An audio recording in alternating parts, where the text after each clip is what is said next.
Muy buenas noches, amigas y amigos de Diálogo Abierto. El invitado de hoy estuvo casi 11 años en una celda en penumbras, a la que transformó en un templo del conocimiento y en un lugar para sueños y decisiones.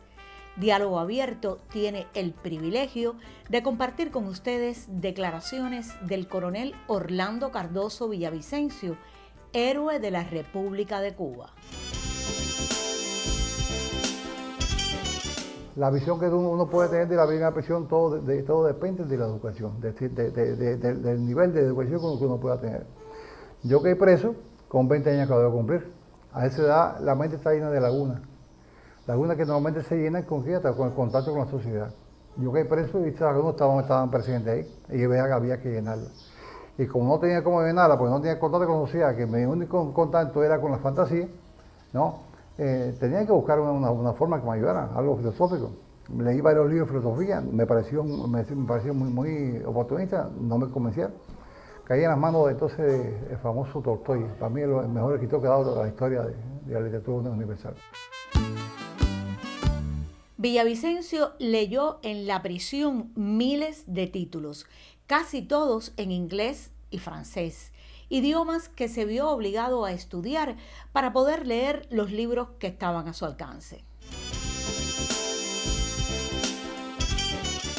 Mira, estando yo preso,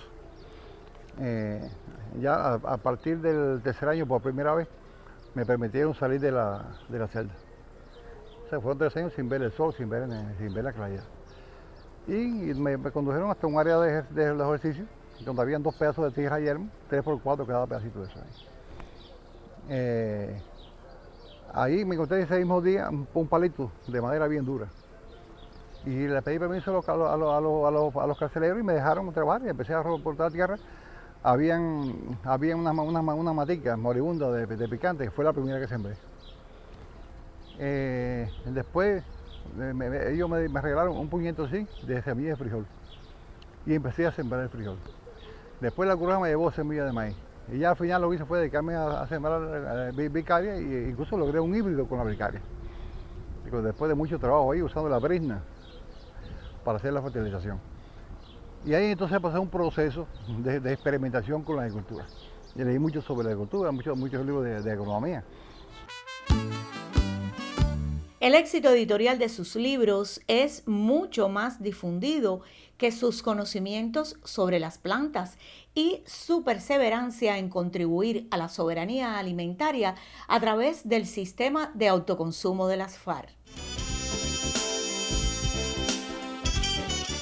¿Qué pasa? Que la producción tiene que ver mucho con la disciplina, ¿no? Y con el concepto de la agricultura. Villavicencio cumplió 2 misiones internacionalistas, una en Angola y otra en Etiopía, ambas en su condición de artillero de las FARC. Eso explica que la finca de autoconsumo, donde desarrolla sus proyectos en materia agropecuaria, lleve el nombre de artillería, una artillería que dispara a favor de la vida. ¿Por qué yuca? La yuca, el Estado está haciendo énfasis que se siembre más yuca, porque sirve no solamente para la alimentación de los seres humanos, también va para las tropas, va para los puercos, es muy útil. Yo estoy muy enamorado de la yuca, porque también hemos sembrado mucho boniato. Y aparte de eso, sembramos tomates, hay muchos mangos, ustedes lo van a ver.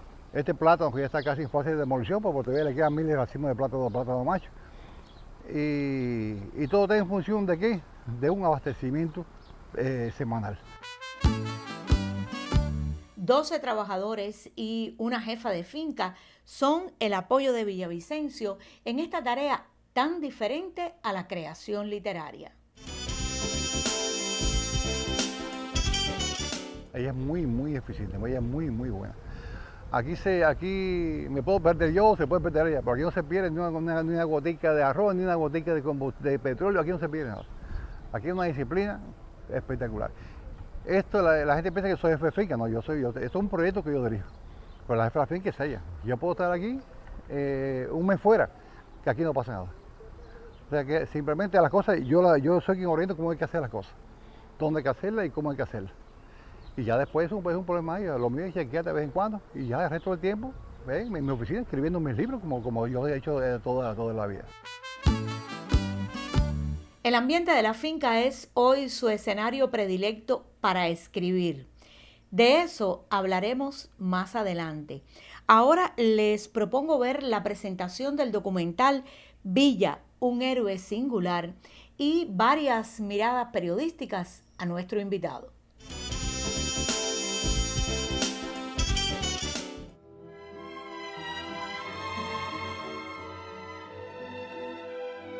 Desde que yo caí preso, ahí por supuesto yo estaba a miles y miles de kilómetros de Cuba, donde la hostilidad era tremenda, era un odio acérrimo contra mi persona.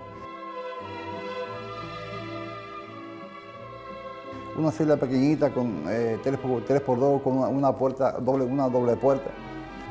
Yo no podía hablar con nadie, yo no podía ver a nadie, no podía escuchar a nadie.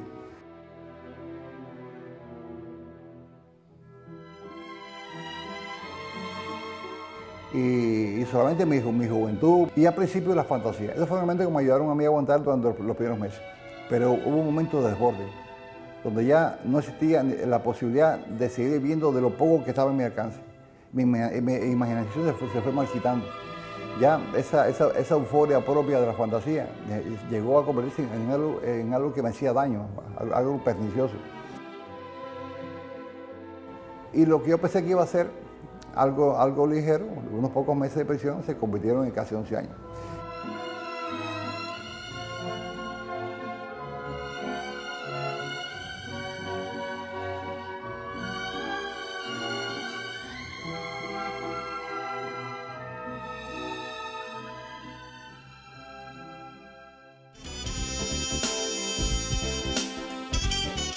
Estas imágenes conmocionaron hace más de 30 años un país.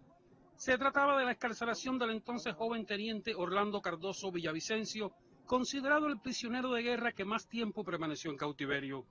Casi 11 años estuvo Cardoso Villavicencio en la prisión de Lantabur, Somalia. Cosa despiadada. Y con 9 años preso, problema de la vista. Sabemos de él por la Cruz Roja, que ha ido alguna otra vez. Nadie habla de ese preso. Años de encierro, años de juventud entre 4 estrechas paredes, pero sin perder la esperanza y con la convicción de que Cuba jamás dejaría abandonados sus hijos. Yo en ningún momento recibí información de que Cuba estuviera haciendo algo, pero yo sabía que Cuba sí estaba haciendo algo en pos de mi libertad. También sabía el hermetismo con que Somalia me tenía a mí en la prisión. Yo era algo importante para ellos. Y siempre tuve la esperanza de que Cuba estaba haciendo algo y que me iban a sacar de la prisión. Junto a cientos de combatientes etíopes, Cardoso Villavicencio convirtió su terrible prisión en escenario para la superación y el crecimiento intelectual. Llegué a leer y a escribir en inglés a la perfección.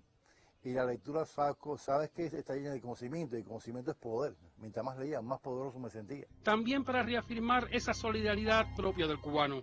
Nosotros nunca lo vimos. Después que Etiopía y Somalia establecieron conversaciones y prometieron el canje de prisioneros entre ambos países. Después de eso, la Cruz Roja Internacional vino a Somalia y visitó a los etíopes. Y en esa época vimos a Orlando. 11 años sin verlo, pero sabíamos que había un prisionero cubano.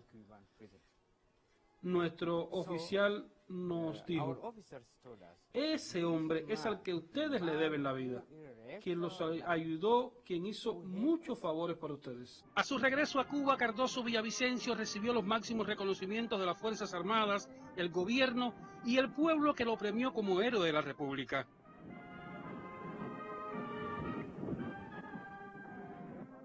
Treinta años después, regresó a Etiopía para agradecer, para reencontrarse con sus antiguos compañeros de prisión y para presentar Reto a la Soledad, el libro de sus alegrías y nostalgias, como suele decir.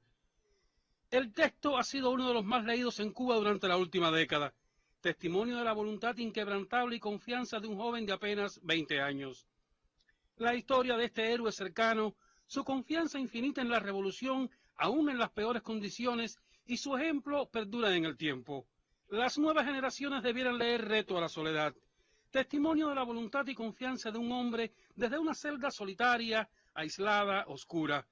Y es que Reto a la soledad no habla solo de desafíos y añoranzas, es ante todo un canto a la esperanza. En la isla, Noel Otaño, Sistema Informativo de la Televisión Cubana. El Reino Embrujado y Wendy y el Duque Pedro recogen la faceta de narrador de fantasía y ficción de Orlando Cardoso Villavicencio, quien habló del papel de la lectura a la hora de afrontar casi 11 años de cruel aislamiento en una cárcel de Somalia.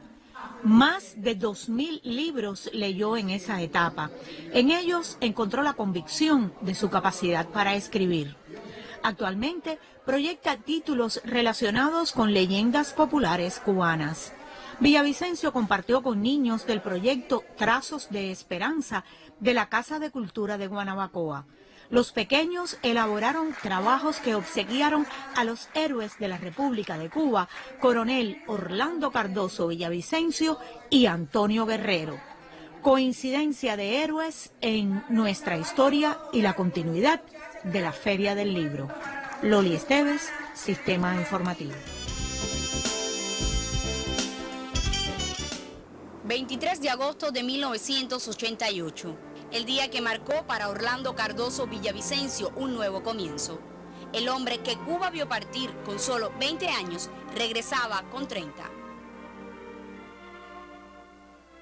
Casi 11 años antes, en Etiopía, su segunda misión internacionalista, el entonces teniente de las Fuerzas Armadas Revolucionarias sufrió una emboscada en la que fue el único sobreviviente. El 22 de enero de 1978 fue hecho prisionero por las tropas somalíes en territorio etíope y el 1 de abril conducido a una cárcel en Somalia. Al principio pensó solo serían unos días, tal vez meses, pero lo que nunca imaginó fue que estaría 10 años, 7 meses y un día. Los primeros años fueron los más difíciles, esos en los que ha confesado estuvo al borde de la esquizofrenia. En ocasiones llegó a pensar que en los nidos de avispa de la celda habían colocado cámaras. Pero este hombre, que sufrió más de 30 ataques de malaria durante su encierro, halló una manera de sobrevivir. Comenzó a estudiar inglés, italiano, francés, alemán e incluso música. Finalmente, un 23 de agosto fue excarcelado. Al bajar las escalerillas del avión que lo llevó de Somalia a Etiopía, aún no podía creerlo. Tiempo después confesó que incluso al llegar a Cuba y ser recibido por el entonces ministro de las Fuerzas Armadas Revolucionarias, Raúl Castro, aún no sentía la emoción que podría haber esperado cualquiera. Orlando Cardoso Villavicencio ha dicho que hay que tener coraje, pero sobre todo dignidad. No solo la dignidad política, sino también la del ser humano. Indira Román, Sistema Informativo de la Televisión Cubana.